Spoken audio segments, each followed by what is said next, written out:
राष्ट्रीय अध्यक्ष सिमरन गुप्ता मौजूद है।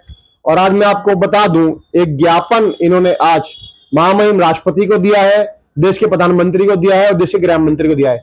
क्या इसमें मामला है इस ज्ञापन में और किसके विरुद्ध उन्होंने ज्ञापन सौंपा है, आइए जानेंगे सिमरन गुप्ता की जुबानी।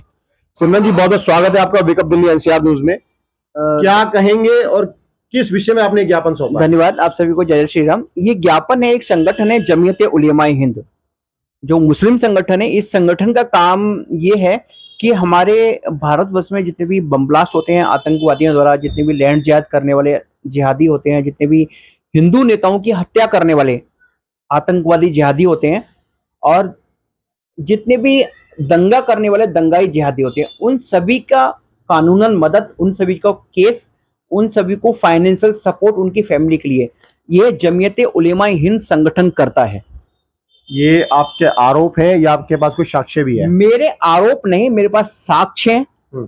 चाहे तो कोई भी गूगल पर जाकर देख सकता है। जैसे कि उदयपुर फाइल को लेकर जमीयत उलेमा हिंद हाई कोर्ट गया, जैसे कि कमलेश तिवारी जी की हत्या हुई, उनके हत्यारों केस जमीयत उलेमा हिंद लड़ रहा है। अहमदाबाद में बम ब्लास्ट हुआ, उनका केस जमीयत उलेमा हिंद लड़ रहा है, बम ब्लास्ट करने वालों का। जहांगीरपुर में दंगा हुआ, उन दंगाइयों का केस, उन सब की बेल जमीयत उलेमा हिंद ने कराई। जमुना पार में दंगा हुआ जिसमें हमारे एक वीर शहीद हुए दिल्ली पुलिस के, उनके हत्यारों का केस भी जमीयत उलेमा हिंद ही लड़ रहा है। उनकी फैमिली को सपोर्ट भी जमीयत उलेमा हिंद कर रहा है। मैं सीना ठोक के कह रहा हूं कि जमीयत उलेमा हिंद आतंकवादियों को सपोर्ट करता है। जमीयत उलेमा हिंद आतंकवादी संगठन है। के आरोप है और इस आरोप की हम पुष्टि नहीं करते। इस ज्ञापन में क्या क्या आपने दिया है, एक बार इसके बारे में थोड़ा सा बताइए। ये आरोप नहीं, ये तथ्यों पे आधार पर, सबूतों के आधार पर मैंने सीना ठोक के कह रहा हूं कि जमीयत उलेमा हिंद आतंकवादियों को सपोर्ट करने वाला संगठन है, दंगाइयों को सपोर्ट करने वाला संगठन है। तो क्या पहली बार आपने ज्ञापन दिया है? ये मैंने एक पहले ज्ञापन दिया था, दूसरा ज्ञापन दिया, तीसरा ज्ञापन और देंगे 15-20 दिन बाद या महीने बाद। उसके बाद हम लोग सुप्रीम कोर्ट में एक पिटीशन दायर करेंगे कि जमीयत उलेमा हिंद की जांच सरकार कराए।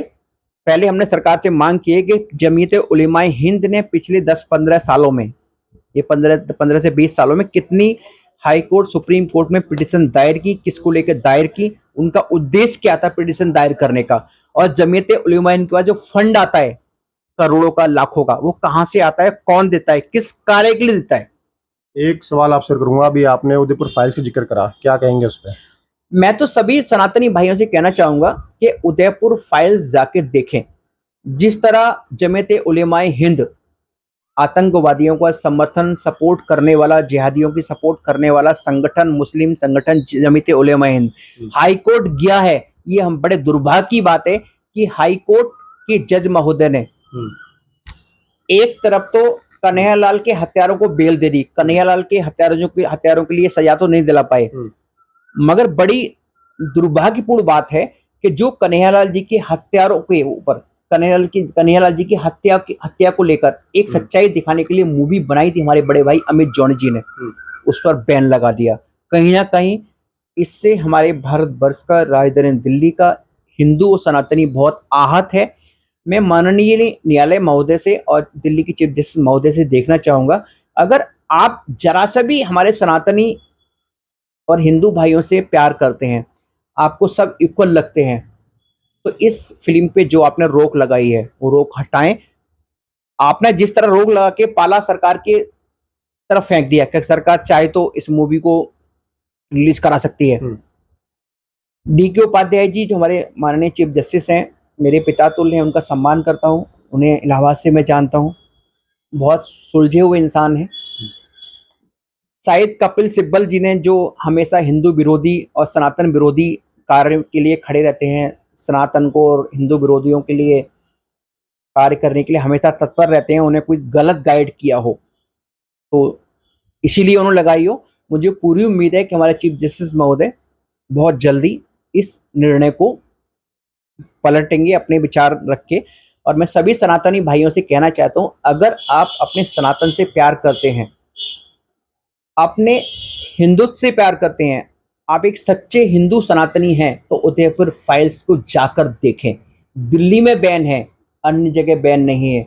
अगर आप चाहते हैं कि कन्हैयालाल जैसे अन्य किसी सनातनी भाई हिंदू की हत्या इन जिहादियों द्वारा ना हो, तो इस फिल्म उदयपुर फाइल को ज़्यादा से ज़्यादा प्रचार करें, ताकि उन जिहादी आतंकवादियों की हकीकत राजधानी दिल्ली की जनता को क्या, पूरे विश्व की जनता को पता चल सके कि इन जिहादी आतंकवादियों की मानसिकता क्या है।